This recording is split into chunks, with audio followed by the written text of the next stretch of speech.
एक महत्त्वाची बातमी, ठाकरे बंधू एकत्र येण्याच्या चर्चा सुरू असताना मनसेला धक्का। मनसेचे मुंबईतील एकमेव माजी नगरसेवक संजय तुरडे शिवसेनेत जाणार आहेत। संजय तुरडे सोमवारी शिंदेंच्या शिवसेनेत प्रवेश करणार आहेत। निवृत्ती बाबर आमचे प्रतिनिधी फोन लाईनवरून जोडलेले आहेत। निवृत्ती, काय अपडेट? नक्कीच वृषाली, आपण पाहतोय की ठाकरे बंधू एकत्र येणार याविषयी चर्चा सुरू आहेत। आगामी महानगरपालिकेच्या दृष्टीने दोन्ही पक्षाकडून तयारी केली जाते, परंतु या पार्श्वभूमीवरती मनसेला एक मोठा धक्का बसलेला आहे। ते म्हणजे मनसेचे एकमेव 2017चे माजी नगरसेवक संजय तुरडे हे शिवसेना शिंदे गटामध्ये सोमवारी सायंकाळी पक्षप्रवेश करणार आहेत।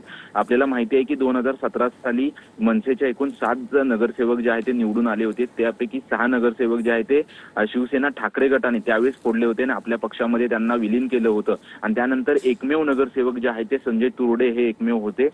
ते नगरसेवक देखील आता मनसेची साथ सोडणार आहेत आणि ते सोमवारी संध्याकाळी शिवसेना पक्षप्रमुख एकनाथ शिंदे यांच्या उपस्थित पक्षप्रवेश करणार आहेत। त्यामुळे कुठेतरी दोन्ही भाऊ एकत्र येणार याच्या अशा चर्चा सुरू असताना मनसेला मोठा धक्का जो आहे तो धक्का मानला जात आहे। आपण जर पाहायला गेले तर संजय तुरडे अनेक दिवसांपासून मनसेमध्ये मोठ्या प्रमाणात सक्रिय होते आणि एकमेव नगरसेवक असल्यामुळे मनसेमध्ये चर्चेत देखील होते, परंतु ते आता कलिना परिसरातील काही पदाधिकाऱ्यांसोबत ते स्वतः जे आहे ते शिवसेनेमध्ये। धन्यवाद तुम्ही दिले